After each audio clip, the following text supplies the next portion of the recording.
রাজনৈতিক দল বা পলিটিক্যাল পার্টি সংবিধানের ১৫২ নং অনুচ্ছেদে রাজনৈতিক দলের সংজ্ঞা দেওয়া হয়েছে। এডমান্ড বার্গ বলেন, রাজনৈতিক দল এমন এক সংগঠিত জনগোষ্ঠী যারা একটি নির্দিষ্ট স্বীকৃত নীতির ভিত্তিতে যৌথ প্রচেষ্টার মাধ্যমে জাতীয় স্বার্থ সংরক্ষণের জন্য সচেষ্ট। ডিসরায়েলি এর মধ্যে কতগুলো নীতি অনুসরণের জন্য সংঘবদ্ধ জনগোষ্ঠীকে দল বলা হয়। রাজনৈতিক দলের লক্ষ্য হচ্ছে বৈধভাবে সরকার গঠন করা। গুরুত্বপূর্ণ কিছু তথ্য: রাষ্ট্র পরিচালনার মূল শক্তি হচ্ছে রাজনৈতিক দল। গণতন্ত্রের ভিত্তি হলো রাজনৈতিক দল। জনগণের ভিন্নমুখী ও বিক্ষিপ্ত মতামতকে সুসংগঠিত করে রাজনৈতিক দল। আধুনিক গণতন্ত্রে হল পরোক্ষ বা প্রতিনিধিত্বমূলক গণতন্ত্র। প্রতিনিধিত্বমূলক গণতন্ত্রের প্রাণ হচ্ছে রাজনৈতিক দল। রাজনৈতিক দলকে বলা হয় স্বার্থ একত্রীকরণকারী। গণতান্ত্রিক শাসন ব্যবস্থায় জনগণ ও সরকারের মাঝে সেতু বন্ধন তৈরি করে রাজনৈতিক দল। প্রতিনিধিত্বমূলক গণতন্ত্রে বিরোধী দলকে বলা হয় বিকল্প সরকার। সংসদীয় সরকার মূলত দলীয় সরকার। গণতন্ত্রের সফলতা ও ব্যর্থতা নির্ভর করে জনগণের রাজনৈতিক দল ব্যবস্থার উপর। রাজনৈতিক দলগুলো পরিচালিত হয় নেতার নেতৃত্বে।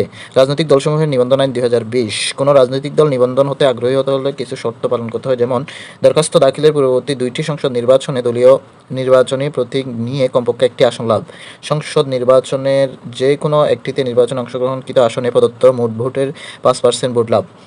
দলের সাংগঠনিক কাঠামোর জন্য একটি সক্রিয় কেন্দ্রীয় দপ্তর এবং অন্য এক তৃতীয়াংশ জেলার কার্যকর জেলা দপ্তর, অন্তত ১০০ উপজেলা বা মেট্রোপলিটন থানায় দপ্তর সহ কমপক্ষে ২০০ ভোটার সদস্য হিসেবে দলের তালিকাভুক্ত। দফা ১, বর্ণিত শর্ত পূরণ ছাড়াও নিবন্ধনে আগ্রহী রাজনৈতিক দলের দলীয় গঠনতন্ত্রের বিধান থাকতে হবে। কেন্দ্রীয় কমিটি সহ সকল পর্যায়ে কমিটি সদস্য নির্বাচন করা।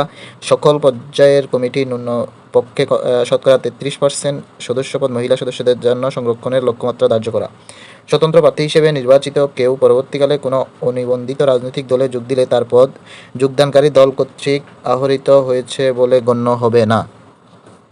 একটি রাজনৈতিক দল নিবন্ধীকরণে অযোগ্য হবে যদি উক্ত দলের গঠনতন্ত্রের উদ্দেশ্যমূলক সংবিধান পরিপন্থী হয়, উক্ত দলের গঠনতন্ত্রে ধর্ম, বর্ণ, গোত্র, ভাষা, লিঙ্গ-ভেদে কোনো বৈষম্য বিদ্যমান হয়, নাম, পতাকা, সিল বা অন্য কোনো কর্মকাণ্ড দ্বারা ধর্মীয় বা সাম্প্রদায়িক ঐক্য বিনষ্ট হওয়ার কিংবা দেশকে বিচ্ছিন্নতার আশঙ্কা থাকে, গঠনতন্ত্রে দলবিহীন বা একদলীয় ব্যবস্থা সংরক্ষণ বা লালন করার উদ্দেশ্যে প্রতিফলিত হয়, বা গঠনতন্ত্রে দেশের ভৌগোলিক সীমার বাহিরে কোনো দপ্তর, শাখা বা কমিটি গঠন বা পরিচালনার বিধান থাকে।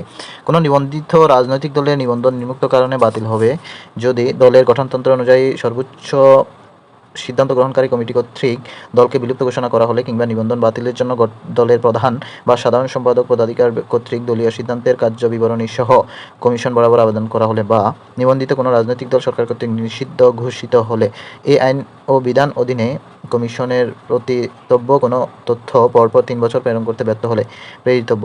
রাজনৈতিক দলটি পরপর ২টি জাতীয় সংসদ নির্বাচনে অংশগ্রহণ না করলে। সন্ত্রাস বিরোধী আইন ২০০৯ এর ১৮ ধারায় প্রদত্ত ক্ষমতা বলে বাংলাদেশ ছাত্রলীগকে নিষিদ্ধ ঘোষণা করা হয় ২৩ অক্টোবর ২০২৪ সালে। গণপ্রতিনিধিত্ব আদেশ ১৯৭২ বা representation of the people order RPO হচ্ছে জাতীয় সংসদ নির্বাচনের নিয়মকানুন সংক্রান্ত প্রধান আইন।